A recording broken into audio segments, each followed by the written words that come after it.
Good morning, everybody. Blessed Sunday. Some of us are coming from church. Others are preparing to go to church on this Sunday morning. I wanted to take this opportunity to have a chance to talk to my fellow Kenyans after a long and seamless debate on the issue of presidential elections. I want to assure you that I have always been more than willing to talk and answer questions addressed to me by the people of this republic, because I am accountable to the people of this republic. But at the same time, we need to ensure that what we do is done in a manner that prepares us. And that's why I have taken this opportunity this Sunday morning to have a chance to talk to each and every one of you and to explain my vision, my hope, and indeed what I believe Kenya can be if we all pull together. I wanted to hold an event where every Kenyan would have an opportunity to hear me talk directly about my action plan for more jobs and a lower cost of living to ensure that every single person in our country can share in our prosperity.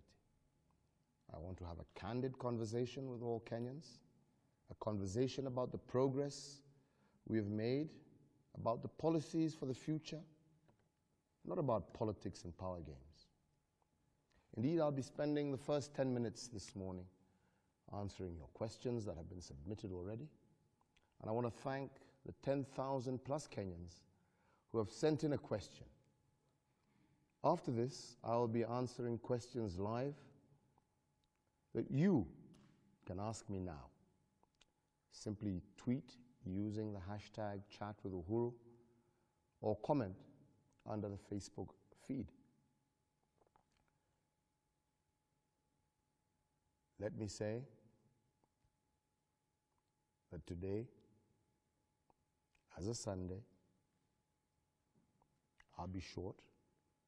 I will be available to you again online later today or tomorrow morning, as we shall plan together to continue to answer your questions. Let me end by just saying that I wish you all a great day, and let's have a chance to exchange together and make together our country great. Over the last 4 years, we have made great progress in building the foundations for our prosperity. We've created over 2.5 million new jobs, invested in infrastructure, roads, rail, and electricity, to support job-creating businesses and help our farmers deliver their produce to markets. We have ensured Kenyans have access to quality education and healthcare. And we have taken the fight and continue to fight Al-Shabaab to make this country safer for every Kenyan family. But the fact of the matter is that too many Kenyans are still struggling. Many of our youth who study and work hard can't find jobs. Prices sometimes leave many of our families in need. Our manufacturing sector still has to deliver enough new jobs.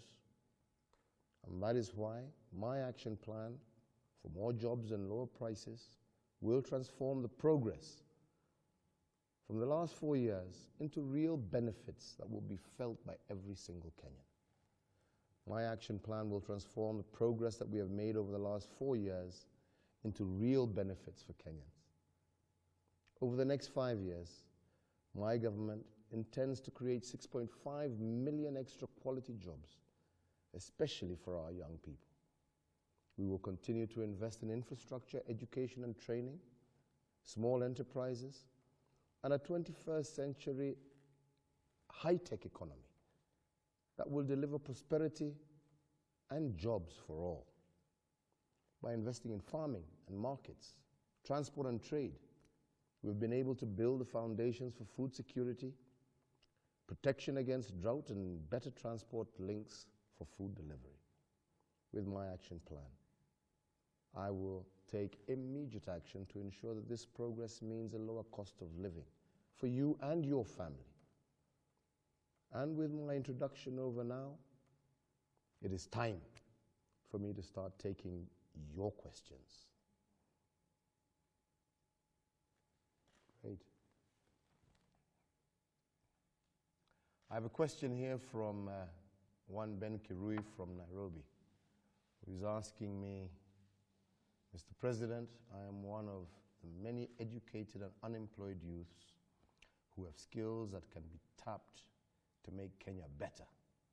What plans do you have for the unemployed youths? Well, Ben, let me put it to you this way. When we first started, we recognized that the biggest challenge that we had was the underemployment of our young people. And that is why we started off with the NYS program, because we wanted to have an immediate remedial action to be able to deal with the challenges that our young people had. With that done, we started now working on our much longer term programs. And that entailed looking in great detail as to why is it that Kenya isn't creating the number of jobs to satisfy the demand of our young people. And we came to the conclusion that we had to heavily invest in infrastructure because the cost of doing business in Kenya was very high as a result of poor and neglected infrastructure over a period of years. And that is why we started on a massive infrastructure program of building roads, connecting Kenyans to electricity, building our new railway, investing in our ports, because we realized that it was necessary for us to reduce the cost of doing business in order to make Kenya an attractive center for investment. And that can't happen without the right investment. And that's why we decided that it was time Kenya started to deal with its infrastructure deficit. We invested heavily in those sectors, expanding our fiber optic cable across the country in order to attract different and new types of businesses. And over time, we have now started to see new companies coming into Kenya as a result of that investment.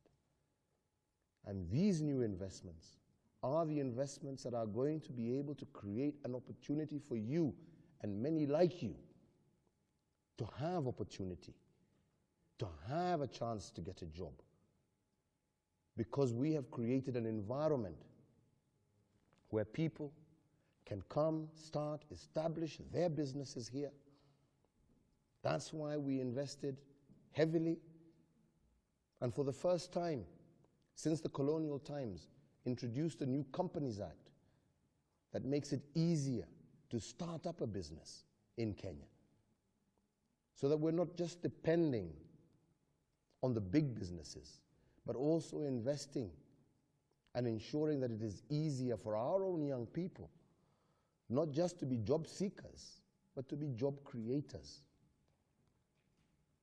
And I believe that we have made major milestones along that path.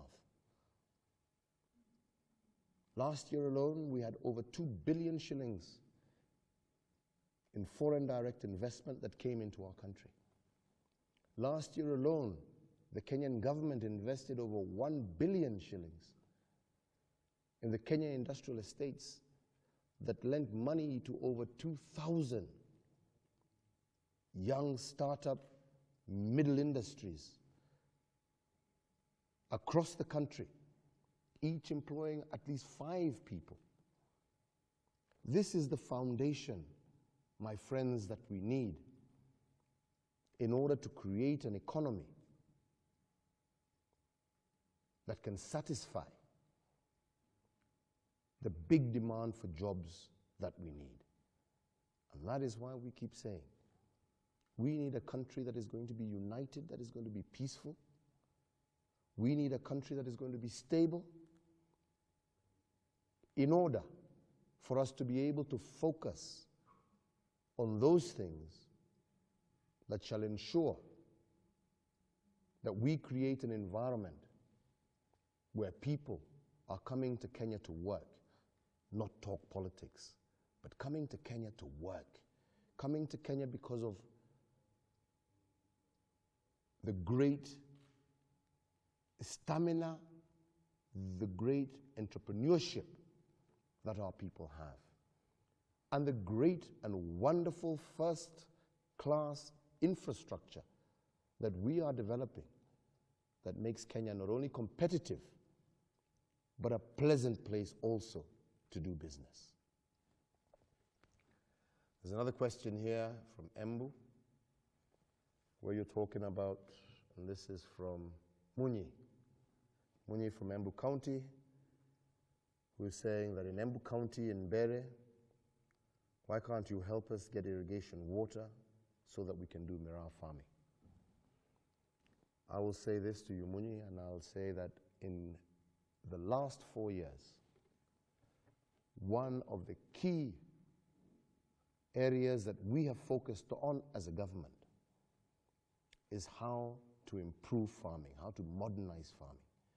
I have stated time and time again that it is time for us to move from rain-fed agriculture, given the consequences of global warming, and move towards tapping our water resources, ensuring that we are able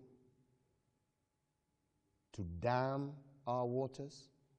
We have made major investments across the country.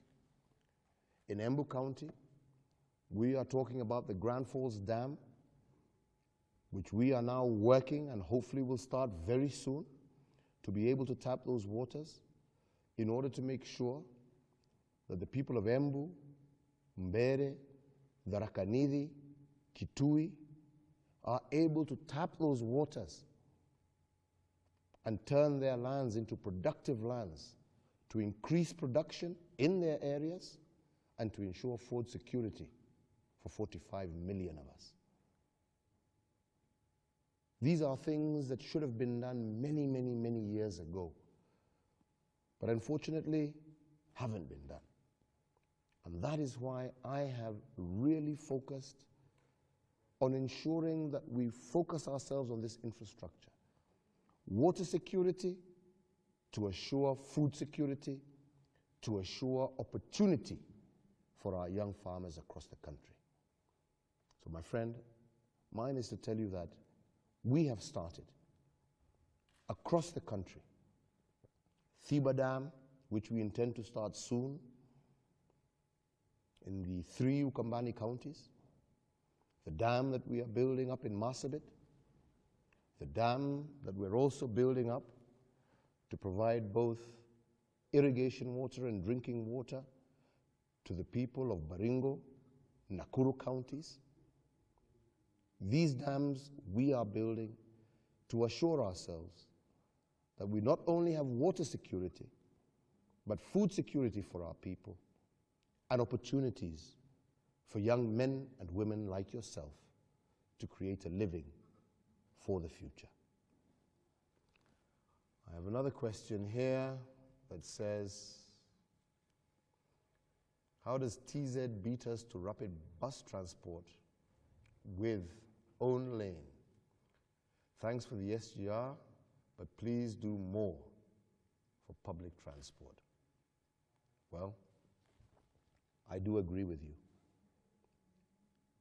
And I will say that as we started with the SGR, and that is already underway, moving now to Naivasha, onto Narok, ultimately up to Kisumu. But at the same time, we have plans underway to build a light rail network in Nairobi. We are also working, starting along Jogoo Road to start with, on our own BRT. So we're not behind. We are on time. And we do recognize that we do need to ensure that we have efficient public transport in order to save time, reduce cost, and make it easier for our people to travel. In Mombasa, we have made major infrastructure works, developing the road from the airport to the town, moving and developing the new road that I just started a few days ago, from Mombasa, Digo Road, all the way down to Mariakani and dueling that road. As we expand our roads, we shall be able to have specific lanes for BRTs. And this is something that we are doing across the country, recognizing now that before SGR, to travel from Nairobi to Mombasa used to cost an average of 1,000, 1,400 shillings. Today, on SGR, less time, less cost, you can now move from Nairobi to Mombasa at 700 shillings. This is the direction that we're taking. So I want to assure you that your concern is my concern, and we have already started and shown by action that we are committed to not only making it faster, but less costly to move our people, our goods across our country. And this is part of the agenda that we have for you and for our nation. Well, who else do we have?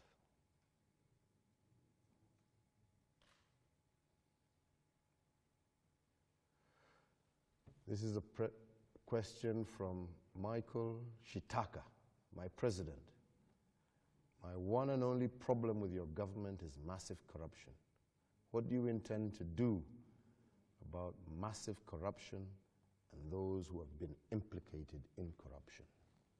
Well, Michael, the fact of the matter is corruption has been with us for a very long time. That is a fact, and a fact that we cannot deny. Corruption did not start with my government. Corruption is one of the inherited problems of previous administrations that we are tackling.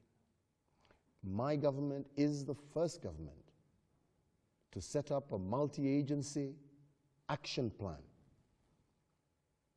to deal with corruption that brings together all government agencies to tackle the issue of corruption. My government is also the first government that has made it clear and made it its stated position that anyone accused of corruption by the appropriate authorities is asked to step aside and to clear their names. And as a result, I have lost many of my ministers. I have lost a number of my permanent secretaries, as well as a number of heads of parastatals over that period of 4 years. My commitment to dealing with corruption is clear. I have said I will defend no one on corruption. We have ensured that our judiciary has been given all the resources that they need to tackle and to bring to book all those tasked or who have accusations of corruption. The Anti-Corruption Commission today has in excess of 400 cases that are before the judiciary. And that is why at one stage, an infrustration, maybe, and I said it quite clearly, we need our judiciary, because at the end of the day, it's not the action that we take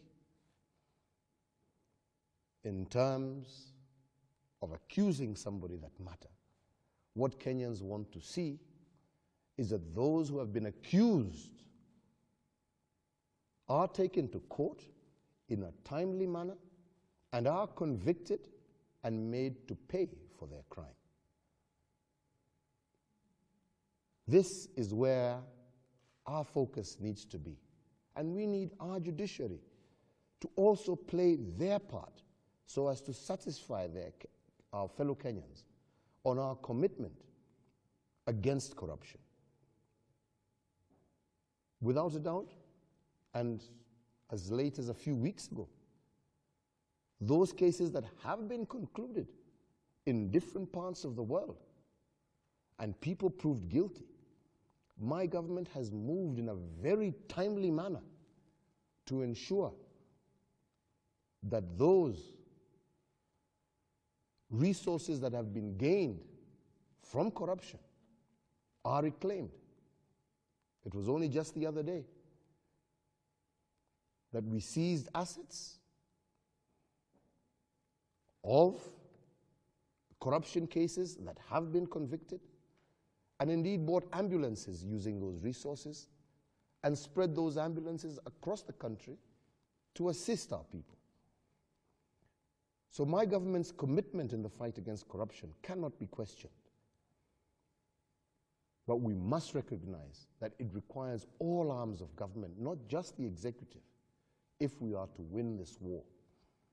Mine is to tell you that I am committed as an individual and as president, and I will continue with that fight. Mine is to tell you that this fight requires more than just me. It requires you. It requires all 45 million of us. It requires the judiciary to play their part. It requires the legislature to play their part. It requires our corporate world to play their part.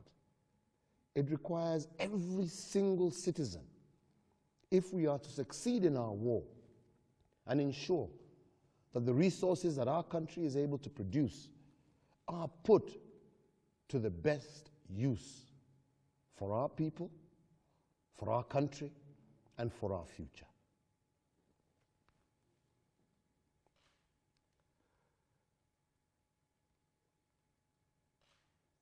From Michael Mbocha, who comes from Mombasa.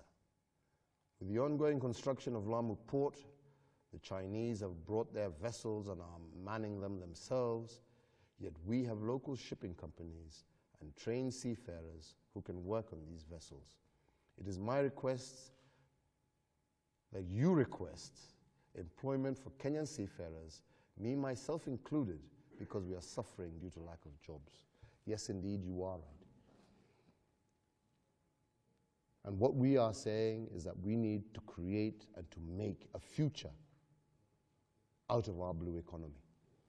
And that is why we're investing in the Lamu port. That is why we're expanding the Mombasa port. That is why we are developing a new fishing port in Shimoni. All of this with the objective of ensuring that we create jobs for our people from our blue economy. The question that you have asked about the Chinese who are doing the dredging in Lamu, we have made it clear to all who have gotten contracts and tenders from our country that we need our people to also benefit from these jobs. We are investing in Bandari College to ensure that more and more of our people are able to be trained as seafarers, to create opportunities for them. And I will also take your point, and also if that issue is there and Kenyans are not being employed in Lamu, ensure that those of us who are trained, and if there are jobs that Kenyans can do and are being done by foreigners, we will take it upon ourselves to ensure that we get those who are doing these contracts to employ our people. But ultimately, the whole objective of developing our ports is to ensure that Kenya begins to take advantage of its blue economy so that people like yourselves can create are living for themselves with our blue economy. I thank you for your questions. Excellence, just two more questions people are asking. One is security. I have not seen a security question. No, Are we still on air? Yes, I know. Security people, you know, the Askaris. Yes. You say that they should not be taxed at a certain level. Some of them are saying they're still being taxed. So how do you react to that one? And then a number of other people talking about the peace and unity message in terms of they've seen clashes in Mandera, they've seen clashes elsewhere. How do you react to that ahead of the elections? Okay. I think I can tie that up with a question from Mati Mushiri, who asks me whether will you peacefully hand over power after Raila defeats you? Well, the first thing, my friend Mushiri, Raila has to defeat me first, and I intend to defeat him. But let me put it this way.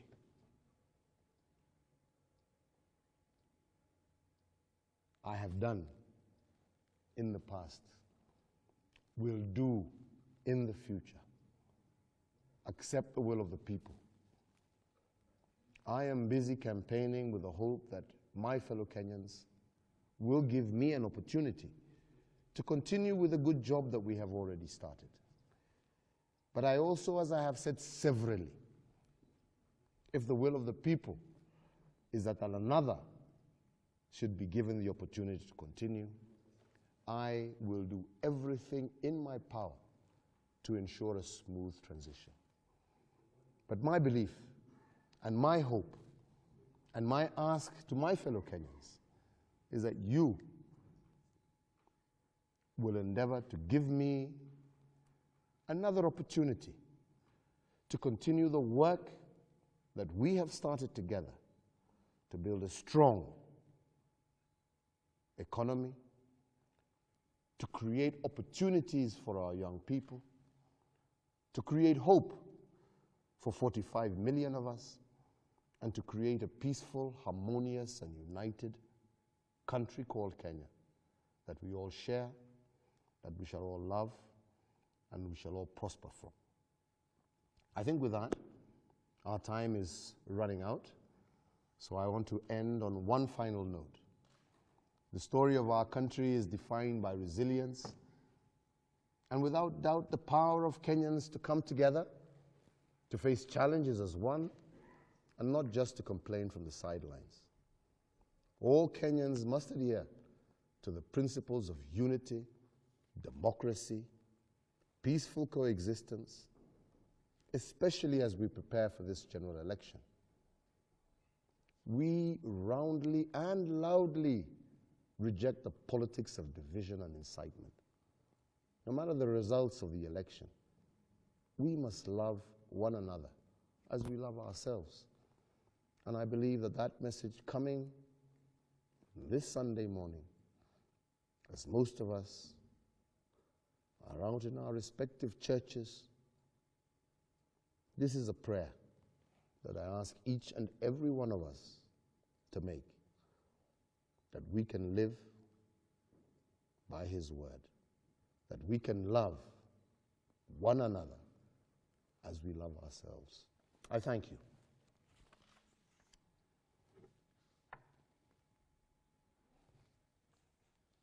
Okay. So,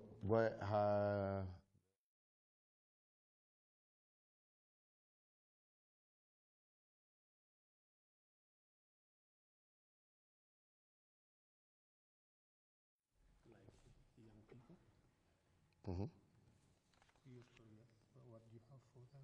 Yeah.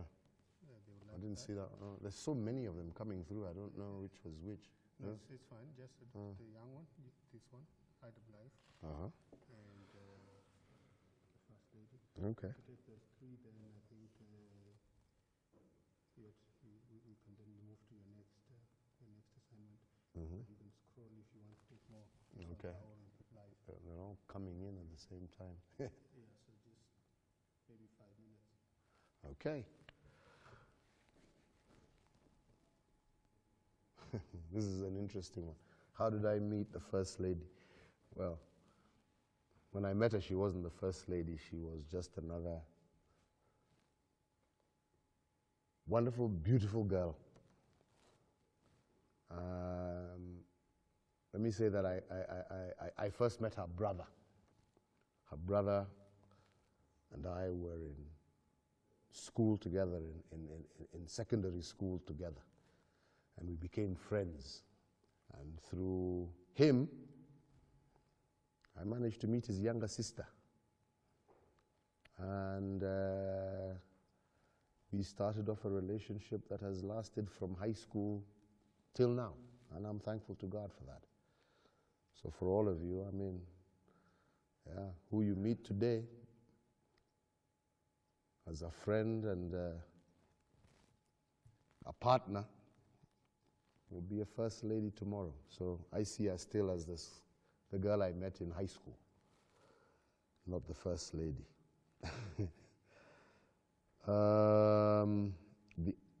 There's a question.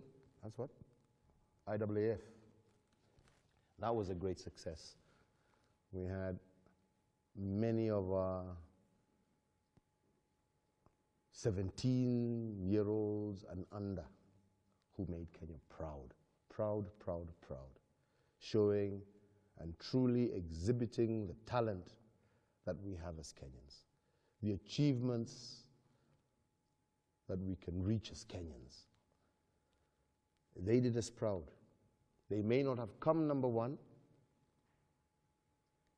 but they put their all into making sure that Kenya was on the map. I personally feel very proud of hosting that event that attracted athletes from across the globe. And the fact that each and every one of them felt that this was one of the best events ever hosted anywhere in the world is a reason for each and every one of us to feel proud of who we are and to feel proud of our country. I met those wonderful young people just the other day, and they were totally excited about the prospects they have in the future. And I made my commitment to do everything that I can to ensure that they are able to reach and achieve their best. I've gotten messages from some of them who are now, we gave them a holiday up in Mombasa. They traveled up on the SGR. They're up in Mombasa, working together, young men and women from different parts of our country, working as one, enjoying themselves as one, loving their country as one. And I can only say that as a father, I feel very proud. I feel very, very, very proud. Right. What else do we have?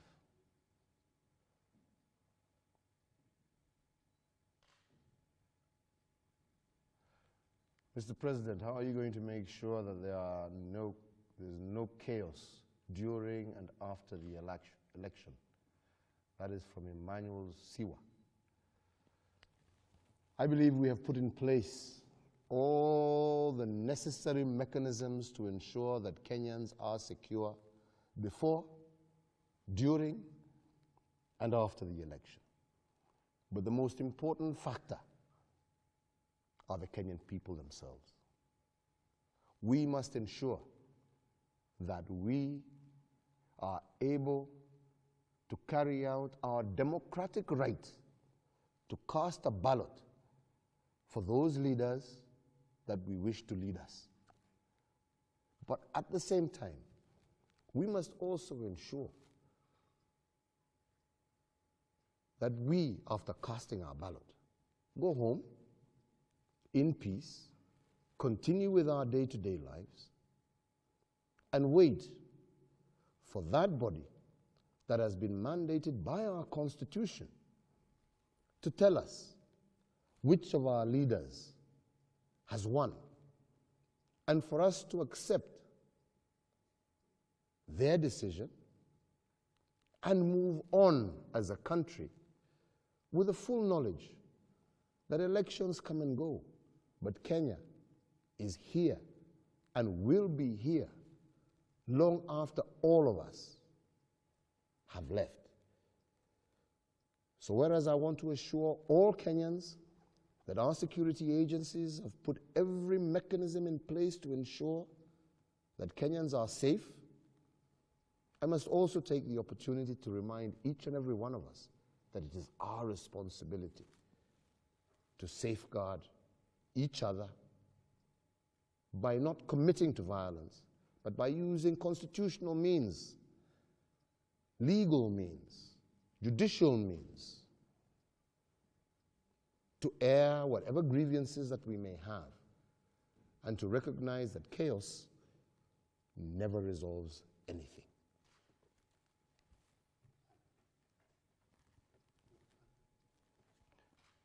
Well, I've had an opportunity. I'm being told that I have to move on to my next event. I'm heading out to Garissa today and on to Isiolo. I hope to be able to have an opportunity to meet up with you, and it's been one of my greatest pleasures as I've moved around the country to have an opportunity to meet Kenyans of different backgrounds across the country, giving them my agenda, my vision for Kenya, our action plan, as stated here, my plea to Kenyans to let us finish the job that we have started. And I look forward, during the course of this week and next, to engage you once again in my vision, in my dream, for what I am truly and totally passionate about, my country, Kenya, and our great and wonderful people. May each and every one of you have a blessed Sunday, and I look forward to engaging with you once again in the future. I thank you, and may God bless each and every one of you and your families. Thank you for participating. Thank you for listening. I appreciate it. Okay. And my glasses.